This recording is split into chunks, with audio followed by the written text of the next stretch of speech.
Man prieks jūs visus ir sveikti Jēzus Kristus vārdā šajā svētdienā, kad rudens ir iestājies, bet ziema nenāk, un tas ir labi laikam. Vēl turklāt izskatās, daži koki ir zaļi pat, citi dzeltenāki, bet mēs ejam uz priekšu, un šodienas tēmas ierosinājums bija pagājušās reizes Kristīnas liecība, un arī, protams, svētie raksti, jo šis ir turpinājums,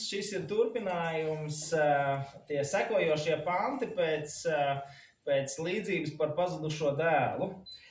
Ja Lūkas evaņģēlija, kas tad man te tagad aizgāja uz priekšu, nekā?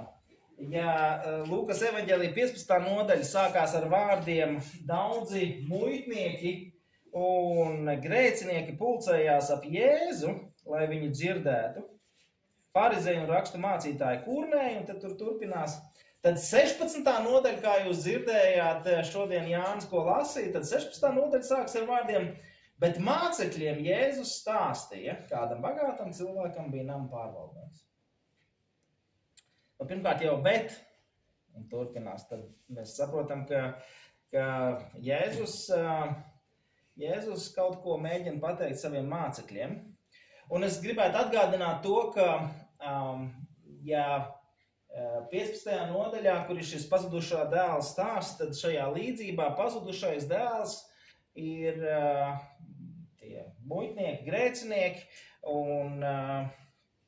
un vecākais dēls būtu farizeji, raksturmācītāji, tad 16. nodaļa liek mums noprast, ka tagad Jēzus Kristus pievēršās saviem mācekļiem. Un es ļoti gribētu ticēt un cerēt, ka mēs šeit sanākušie arī esam Jēzus Kristus mācekļi. Katrā gadījumā mēs esam daudz tuvāk Jēzus Kristus mācekļiem kā farizeju statusam un kā muitnieku statusam. Un tāpēc es domāju, ir ļoti svarīgi skatīties un domāt, ko tad Jēzus mācīja saviem mācekļiem. Un tad mēs varam domāt, ko viņš māca mums caur šīm te kādām rakstu vietām. Un gatavoties šai dienai, es lasīju arī kādus komentārus un izkristalizējās viens viedoklis. Šī ir sarežģīta līdzība. Vairāki autori saka vienu to pašu. Un varbūt pavirši tā uzreiz, kad tu tā paskaties uz šo līdzību, tad tā varētu arī nešķist. Par ko tad ir šī līdzība? Es domāju par šo negodīgo pārvaldnieku. Mēs varam no dažādām pusēm skatīties, un tur ir tik daudz iekšā ietvertas lietas, kas mums patiesībā kādus 4 virzienus uzreiz mēs varam pilnīgi dažādos virzienos doties, bet mēģināsim skatīties no šīs līdzības, ko Jēzus stāsta šo līdzību, ko tad šajā līdzībā mēģina mums Jēzus pateikt, un šajā līdzībā mums ir kāds negodīgs nama pārvaldnieks. Es tā iedomājos, viņi mēģināt atspēkot, kā lai pasaka, padarīt par pozitīvo tēlu. Un tad viņš ir pieķerts negodīgā rīcībā. Un viņam tiek uzteikts darbs. Un tad tas, ko viņš... kas tad mums te atkal aizgāja, ne tas? Tas, ko viņš saka savā prātā, viņš saka, rakt es nespēju un iedalēt kalnos. Man liekas, tāds ļoti labs, godīgs secinājums pašam par sevi. Jā, rakt es nespēju, pieņemsim, ka veselības problēmas, tā arī varētu būt. Un iedalēt es kalnos. Un tad, ko tad lai es daru? Ja? Jādomā, ko tālāk darīt. Šis negodīgais nama pārvaldnieks nonāk pie situācijas, ka viņam ir jāsāk domāt, ko tagad tālāk darīt. Un tad to, ko viņš dara, viņš pasauc pie sevis šos kungam parādniekus, un viņš daļēji viņiem atlaiž parādu. Un es mēģināju iedomāties to pozitīvo scenāriju. Es tā domāju, kāda varētu būt tā situācija? Tā situācija varētu būt tāda, ka viņš bija pierakstījis varbūt tos parādus lielākus, un tagad viņš atlaiž to parādu, un patiesībā tas ir tas īstais parāds, kāds ir tam nama īpašniekam. Un tas būtu tāds pozitīvs skatījums uz to nama pārvaldnieku. Tad es tā iedomājos, ja šādi būtu, tad es varētu vismaz to līdzību tā mazliet vieglāk sagremot. Tad es gribētu teikt, skaidrs, kāpēc Jēzus tā stāsta, par tādu godīgu rīcību varbūt. Bet, ja mēs esam pilnīgi godīgi, tad lasot šo līdzību, tur ir jāpievelk, ka aiz astītes pilnīgi tas, ko es tikko jums teicu, lai tam noticētu. Skaties, kā gribi, tā līdzība ir par negodīgu kalpu. Par negodīgu viņa rīcību, jo tas, ko nama pārvaldnieks saka, nevis nama pārvaldnieks, bet īpašnieks. Ko īpašnieks saka par nama pārvaldnieku? Īpašnieks kaut ko uzzina. Mēs nezinām, ko viņš uzzina, bet skaidrs, ka viņš kaut ko uzzina, ka kaut kas, kad ir negodīgs šis nama pārvaldnieks. Un tas, ko viņš saka, ko es dzirdu par tevi? Ja? Ko es dzirdu par tevi? Dod norēķinu par savu namturību, jo tu nevari ilgāk būt par pārvaldnieku. Tātad skaidrs ir, ka šajā līdzībā viennozīmīgi skaidrs ir tas, ka Jēzus stāsta par to, ka šis namu pārvaldnieks ir rīkojies pretlikumīgi, nepareizi, negodīgi. Un īpašnieks viņu ir pieķēris. Un īpašnieks viņam saka, es tev esmu pieķēris, un tagad tev ir jābeidz šis darbs vispār. Prom no manām acīm. Cauri. Un tad šis nama pārvaldnieks, ko viņš izdomā savā prātā, viņš saka, kaut kas ir jādara. Ne? Ar lāpstu strādāt es nemāku, ja? Kaut kas ir jādara. Un ko viņš dara? Viņš dara vēl briesmīgākas lietas. Viņš izmanto savu dienas stāvokli vēl pēdējā reizē. Viņu tūlīt padzīs prom, un ko viņš dara? Viņš sauc pie sevīm pa vienam šos te parādniekus, un atlaiž viņiem it kā parādu, atlaiž to parādu, bet patiesībā mēs varam teikt, viņš dara noziedzīgu rīcību, un vēl vairāk viņš šajā noziegumā iesaist arī visus tos parādniekus. Tas ir skaidri un gaiši rakstīts, un saprotiet, to saka Jēzus Kristus. To saka Jēzus Kristus, un attaicinājis pa vienam visus savu kunga parādniekus, viņš sacīja pirmajam. Cik tu manam kungam esi parādā, tas sacīs 100 mucu eļļas, bet viņš teica, šeit ņem savu parādzīmi, sēdies un rakstulīm 50. Tā ir nelegāla rīcība, tā ir nelikumīga rīcība. Tas ir amorāli, ko viņš dara. Un arī mūsdienās patiesībā līdzīgi var notikt, varbūt bišķiņ savādākā veidā, mēs to saukt pa kukuļošanu. Tā teikt, mūsdienās būtu tā, es zinu, cik tu esi parādā mūsu bosam, es tev piesekšu, vai arī es tieku klāt pie datu bāzes, un es datu bāzē ierakstīšu tev uz pusi mazāk parādu. Es pielabošu. Jo saimnieks tāpat nezina, boss nezina, priekšnieks nezina, es izlabošu, es pielabošu. Šajā brīdī abi divi kļūst par noziegumu līdzdalībniekiem. Gan tas, kurš ir parādā, gan tas, kurš šo parādu uzrauga, kontrolē. Jo parādnieks, viņš ir parādā, un viņš ir parādā tam īpašniekam. Nama pārvaldniekam nav tiesības samazināt parādu. Tas nav viņa parāds, viņam parāds. Viņam ir jāuzrauga. Un tas, kurš ir parādā, tas ir laimīgs, vai ne? Iedomājieties, šajā gadījumā par tām mucām tur ir konkrēti uzreiz uz pusi. Tu esi uz pusi mazāk parādā. Protams, ka tu esi laimīgs. Mūsdienās, protams, mēs varētu teikt, jātiek tik galā ar savu sirdsapziņu, vai ne? Jo tu jau saproti, ka notiek blēdība. Un katram kristīgam cilvēkam, es teiktu, jātiek galā ar svēto garu. Ja svētais gars klauvē un saka, zini kā, tas nav godīgi, tas, kas notiek. Un mūsdienās mēs šim nama pārvaldniekam, negodīgam nama pārvaldniekam, mēs teiktu, viņš rīkotos, viņš prasītu uzreiz, kāds man no tā labums. Ne? Ja es tev pusi atlaižu parādu, kāds man no tā labums, kas man no tā atliks? Tad mēs parasti saprotam, mūsdienās mēs runājam par kukuļošanu, par naudu. Tad šeit šis nama pārvaldnieks ir vēl viltīgāks. Viņš domā ilgtermiņa perspektīvā. Nu, cits laiks, cits laikmets, citas lietas, kas ir vajadzīgas. Un tas, kas te tiek rakstīts, viņš tikai domā uzreiz uz priekšu. Es viņiem atlaidīšu parādu, lai tie mani uzņem savās mājās, kad es būšu atstādināts no pārvaldnieka amata. Jā, viņš domā ilgtermiņā uz priekšu. Tā, tad, kad es vairs nevarēšu tikt galā ar to, ar ko man ir jātiek galā, man nebūs vairs līdzekļi, man nebūs nauda, tad es varēšu pie viņiem dzīvot, viņi man uzturēs, jo viņi būs man parādnieki. Vēlreiz, skaidri un gaiši mēs šeit redzam, nama pārvaldnieks ir negodīgs. Es domāju, mums nav šaubu par to, ka šajā līdzībā namu pārvaldnieks rīkojās negodīgi, nekrietni. Un tad, kad tu lasi šādu šo līdzību, tad tu domā, Jēzu, kas notiek vispār? Kas tā pa līdzību? Tu slavē negodīgu rīcību? Kas man tagad jāsaprot? Man ir jākrāpjas? Jēzus mūs aicina uz krāpšniecību, uz ko? Un tad ir vēl viena traka lieta, ko šajā līdzībā, ko mēs redzam, ko Jēzus Kristus saka, ja? Tas ir caur un caur, mums vienkārši skatāmies, skatāmies, to Jēzus saka.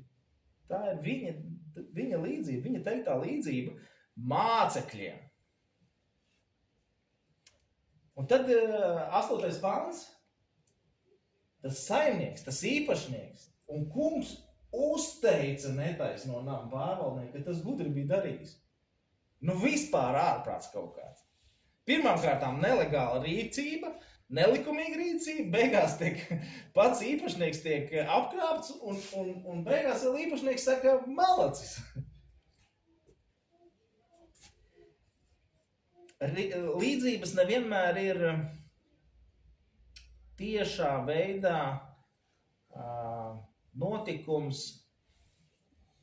Līdzība mums palīdz saprast, ko Jēzus māca caur šo līdzību. Viņš kaut ko māca mums caur šo līdzību. Un tāpēc šeit ir ļoti svarīgi atkal atcerēties, kam Jēzus Kristus šo līdzību stāsta. Pirmkārt, viņš stāsta to mācekļiem.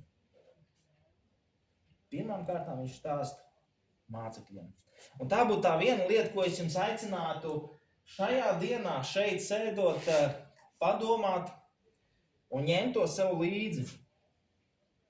Šo vienu lietu, ka kristiešiem nav jābūt muļķiem. Kristiešiem nav jābūt muļķiem. Mums varbūt mēs varam būt naivi, mēs drīkstam būt naivi, mēs varam būt labticīgi, mēs varam ticēt, ka cilvēka rīcība ir laba, godīga, varbūt iecietīga, bet ne muļķiem. Es teikšu skarbāku vārdu, bet ne stulbiem. Kristiešiem nav jābūt stulbiem. Mums ir jāturpina izglītoties. Gan bībeliskās zinībās, ko mēs darām svētdienā, un ko mēs darām kādā mazā grupā, vai pētot, skatoties, klausoties citus, varbūt mācību materiālus par Bībeli, tā skaitā kursi. Bet arī mums ir jāizglītojas par konkrētā laika kādām lietām. Bet nevis tāpat es vienkārši gribu izpētīt, kāpēc tur tās lapas paliek dzeltenas un man tas tik svarīgi. Bet ja tu pēti un domā, kāpēc tā lapa paliek dzeltena, tad skaties no tādas perspektīvas, kā tu caur šo dzeltenās lapas saprašanu, ka tā lapa paliek dzeltena, kā tu vari līdz cilvēkam stāstīt evaņģēliju. Kā tu viņam var pasludināt šo vēstu. Mums ir jāmeklē veidi, mums ir jāizglītojas ar mērķi, lai mēs varētu paplašināt Dieva valstību šeit uz zemes, lai mēs varam turpināt stāstīt mūsdienu cilvēkam. Un Mateja evaņģēlijā atkal Jēzus Kristus saka, viņš saka skaidri, redz, es jūs sūtu kā āvis vilku starpā, tāpēc esiet gudri kā čūskas un bez viltus kā baloži. Divas nesavienojams lietas. Esiet gudri kā čūskas, to saka Jēzus Kristus. Jēzus Kristus nesaka, esiet muļķi. Viņš Kas ir gudri, kā čūskas. Un es mēģināju paskatīties par čūskām. Nu, es nezinu, varbūt jums liekas, ka čūska ir gudrs dzīvnieks. Nu tā, pēc sejām skatoties, es neredzu, ka kāds fanot par čūskām un teiktu, jā, čūska ir tas gudrais dzīvnieks.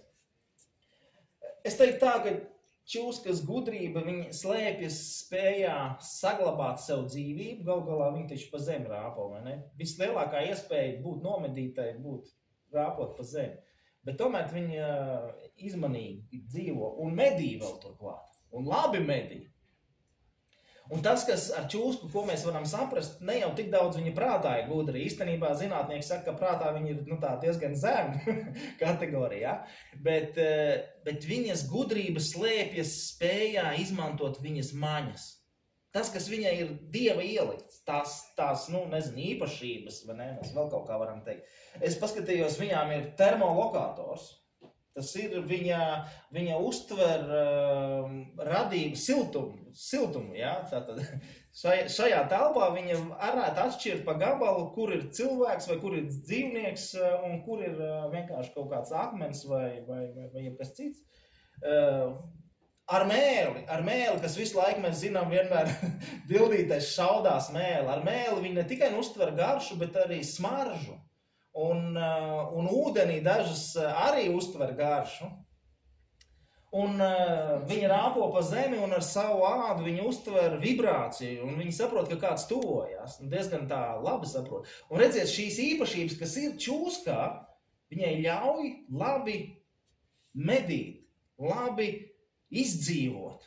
Un tanī brīdī es gribētu teikt, kaut mēs būtu tādi mednieki, ka mēs tā varētu būt medīt ar tām īpašībām, kuras mums caur svēto garu ir iedotas. Kaut mēs būtu tik prasmīgi cilvēku nolasīšanā, kas viņa sirdī notiek, kas viņa dzīvē notiek, kas viņa darbā notiek.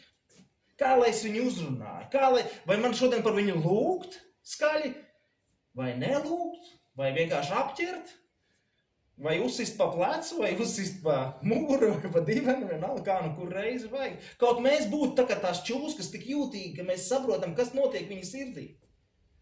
Kā pasludināt evaņģēliju viņiem?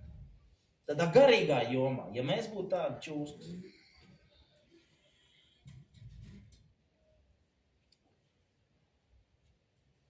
Un es domāju, ka šī līdzība par negodīgo pārvaldnieku, viņi iet roku rokā kopā ar pazudušā dēla līdzību. Un varbūt tā nav nejaušība, ka Jēzus stāst 3 līdzības par pazudušo, tur pazudušā drahma, pazudušā avs un pazudušais dēls. Un tad nāk šī līdzība, kas it kā ir pilnīgi atšķirīga, un tomēr ir kaut kāda secība, izklāst vienu pēc otru. Un varbūt, ka tas nozīmē, ka tas ir kaut kāds turpinājums. Un mēģiniet skatīties uz šo negodīgā pārvaldnieka līdzību caur pazudušā dēla līdzību. Mēģiniet caur to līdzību saprast, kas tur vienā notiek un kas otrā notiek. Un abās, kas notiek? Abās pazudušais dēls un šis pārvaldnieks kā ir rīkojies? Slikti rīkojušies. Abi divi rīkojušies nepareizi. Abi divi rīkojās nepareizi. Abi divi rīkojās slikti. Bet tad pazudušajā dēlā, kas notiek? Šis pazudušais dēls notriec visu savu mantu un paliek tā kā bedrē. Viņam viss ir beidzies. Viss, nekā vairāk nav. Un tad savukārt šajā līdzībā mēs redzam to, ka nama pārvaldnieks arī it kā ir visu sabojājis, bet viņš pēc tam rīkojās, viņš pēdējā momentā tā kā izlec ārā, un viņš nerīkojas tā kā pazudušais dēls, kurš visu pazaudējis, ir bedrē cūkas baro, tad šajā līdzībā viņš saprot pēdējā brīdī, man kaut kas ir jādara.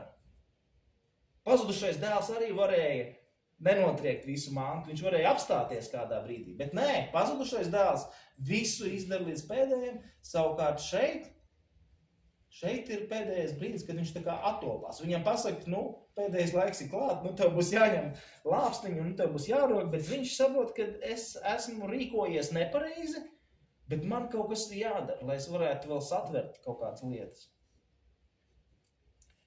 Un tad Jēzus šajā līdzībā, to pasaka Jēzus, bet viņš pasaka it kā caur nama īpašnieka teikto, bet to pasaka Jēzus Kristus, viņš saka par šo gudrību, viņš saka, šīs pasaules bērni savās lietās ir gudrāki par gaismas bērniem.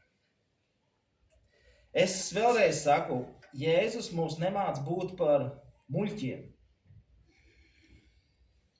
Kaut mēs būtu tik gudri ticības lietās. Gudrībā aizsniegt cilvēkus. Gudrībā uzrunāt cilvēkus. Nu, paskatieties, kaut vai mēs esam ļoti daudz šeit, un tomēr 10 reizes vairāk būtu forši, ka mēs te būtu. Tad tas liecinātu par mūsu gudrību, par mūsu vēlmi aizsniegt, par mūsu, es izdomāju jaunu vārdu, es tagad būšu alunāns.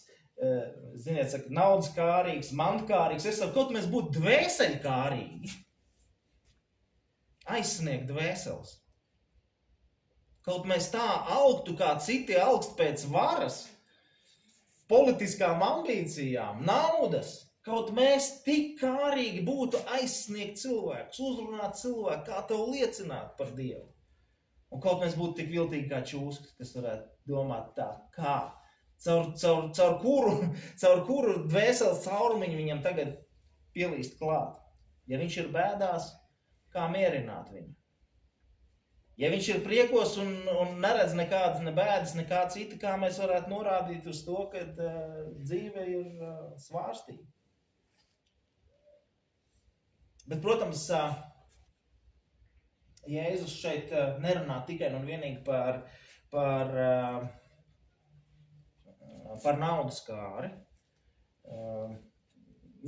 Nevis nerunā, bet ka viņš runā tai skaitā par naudas kāru. Nav tā, ka šī līdzība ir domāta tikai tāda garīga dimensija. Jo diezgan skaidri pateikts, tāpēc es Jānim, ja jūs skatītos Bībelē, tad sadalījumā, tur bišķi savādāk sadalīts, es 14. arī pāntu liku viņiem nolasīt, jo tur rakstīts, visu to dzirdēja farizēji, kas bija mantkārīgi, un tie vīpsnāja par viņu. Tad skaidrs, ka Jēzus šo līdzību stāst tai skaitā farizējiem, jo viņi bija mantkārīgi. Viņš stāst, no vienas puses viņš stāst to saviem mācekļiem, un manuprāt, mācekļiem viņš ne tik daudz runā par mantkārību, lai gan droši vien arī.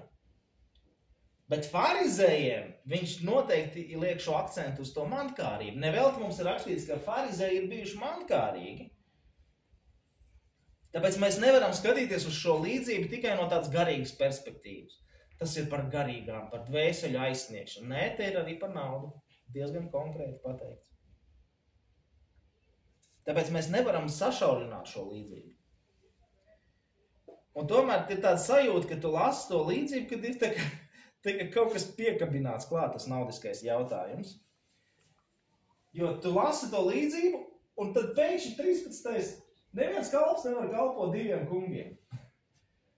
Vai nu vienu tas ienīdīs un otru mīlēs, vai arī vienam izdabās un otru nicinās. Jūs nevarat kalpot Dievam un mamonam. Un mamons ir tas tāds labklājības pielūgšana, gandrīz tā kā dievība.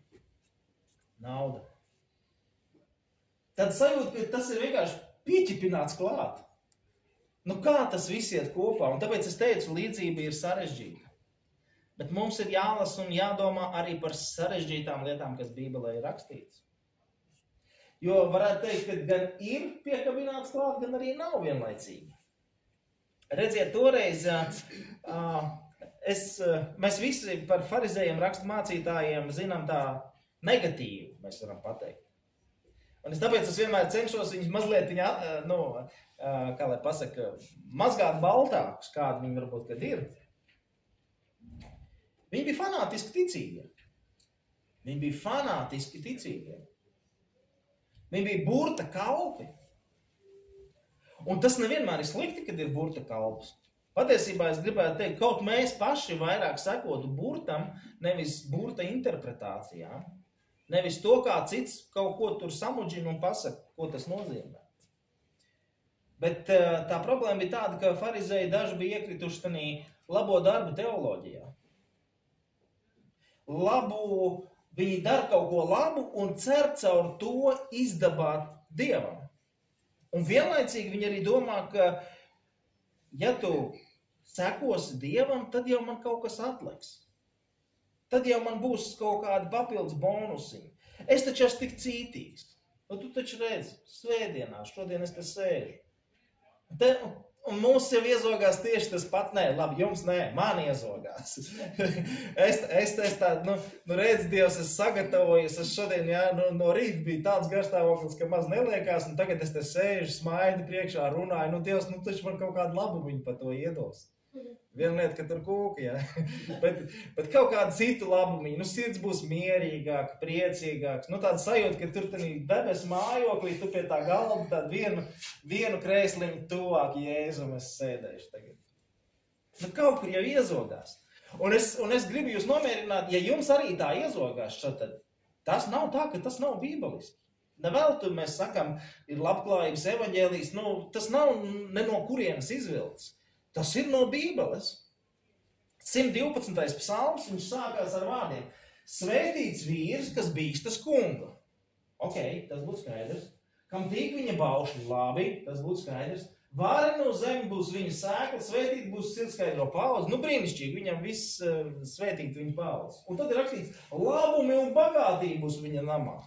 Skaidri un gaiši psalmā ir pateicis, ja tu būsi Dieva gribas sekotājs, pildīs viņu baušļus, tad tev būs bagātība.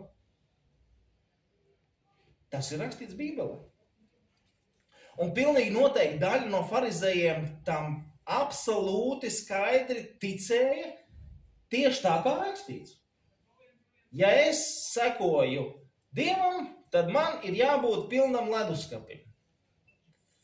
Viņam nebija leduskapi. Labi, tad man jābūt pilnam apcirknim ar gaļu un labību un vispārējo, ko nu vajag. Ja es sekoju Dievam, tādā gadījumā man nevar pietrūkt naudu. Jo Dievs taču gādā par savējiem. Un gādā jau arī. Bet tas nenozīmē, ka būs pilns leduskapis. Varbūt pat nebūs leduskapis. Varbūt viņš gādā savādāk, ne tā, kā tu esi iedomājies. Vienkārši badā varbūt tu nebūs. Bet ir viena cita lieta, kas mums ir jāatcerās par tiem diviem kalpiem runājot. Salamans mācītājs saka, kas mīl naudu, tam nekad nepietiek naudas. Un kam ir prieks par bagātību, tam nekad nepietiek ar ienākumiem. Taču arī tas ir niecība. Ja manta vairojas, šis ir vienkārši ideāli Bībelē ierakstīts. Ja manta vairojas, tad vairojas arī tie, kas to apēd. Un kāds labums tad tam, kam tā pieder, kā tikai acīm paskatīties? Salamans mācītājs, jā. Naudas nekad nepietiks, ja mērķis ir nauda. Tāpat ar varu. Nekad nebūs gana varas, ja tu gribi dabūt visu varu. Un Jēzus nesaka, un Bībele arī nemāca, ka nauda ir slikta. Un ka dzīties pēc naudas ir slikta. Ka peļņa ir slikta. Ja? Te gan nepārprotiet. To Bībele nemāca. Bet materiālā uzticība, bagātība, tas mamons, kāpēc tiek salīdzināt Dievs un mamons? Dzīšanās pēc naudas nedrīkst būt svarīgāks, nedrīkst būt tavs dzīves garants, uz kā tu liec savu uzsvaru, savu ticību. Paļaujies uz Dievu, nevis uz to, ko tu nopelni, nevis uz to, ko tu sakrāji. Šie ir tie divi pretstatījumi. Dievs un mamons, ka tu nevis uz to, ko tu sapelni, uz to, ko tu iegūsi, un tad man būs droši, un tad man būs labi. Un kādi tieši tā dara? Viņi domā, es sakrāšu lielo naudu, un tad es Dievam veltīšu savu dzīvi. Nekad tu nesakrāsi tik daudz, lai varētu veltīt savu dzīvi Dievam. Vai nu tu velti Dievam dzīvi savu, vai nu arī tu krāji visu laiku to naudu. Un tad tev viņu kāds apēdīs. Un redziet, mūsdienu izpratnē ar tiem kungiem diviem, mums nav problēma. Mēs strādājam pie vairākiem bieži vien darba devējiem. Pie viena, pie diviem, pie trījiem, it sevišķi, kur ir tāds mazāks puslodzīts, varbūt pie 3, 4, un tad liekas, kāda problēma? Kur ir šeit problēma strādāt 2 kungu kalps? Mēs mūsdienās esam ne tikai 2, bet 3, un citi varbūt ir 4. Es nezinu, Edgaram jāprasa, cik Edgars atmet ar roku, jā, cik kungu kalps viņš ir. Bet redziet, ja mēs aizvietojam vārdu kalps ar vārdu vergs, tad mēs saprotam bišķiņ savādāk. Tu nevari būt 2 kungu vergs. Vergs nozīmē, ka tu 100% piederi vienam kungam. Tu neesi 2 kungu vergs. Tu vari būt tikai vienam. Un tad, kad tu esi viena kunga vergs, tad tev nepieder ne tavs krekls, ne tavs īpašums, ne tava brīvdiena, ne tava darba diena. Tas viss pieder kungam. Tu esi vergs. Tu esi sava kunga vergs, sava kunga īpašums. Un Jēzus mums māca būt par Dieva īpašumu un vairot garīgo bagātību. Dariniet sev naudas matus, kas nenodilst, neizcīkstošu mantu debesīs, kur nec zaglis tiek klāt, nec kodis to sagrauž. Sarežģīta līdzība, kas liek mums domāt par to, ka svarīga ir nevis šīs pasaules bagātība un uzticēties uz šīs pasaules lietām, bet svarīgi ir saglabāt bagātību, veidot bagātīgu krājumu debesu mājoklim. Tas ir neizsīkstoši, neizmīkstoši. To mums šī līdzība māca. Pielūgsim Dievu.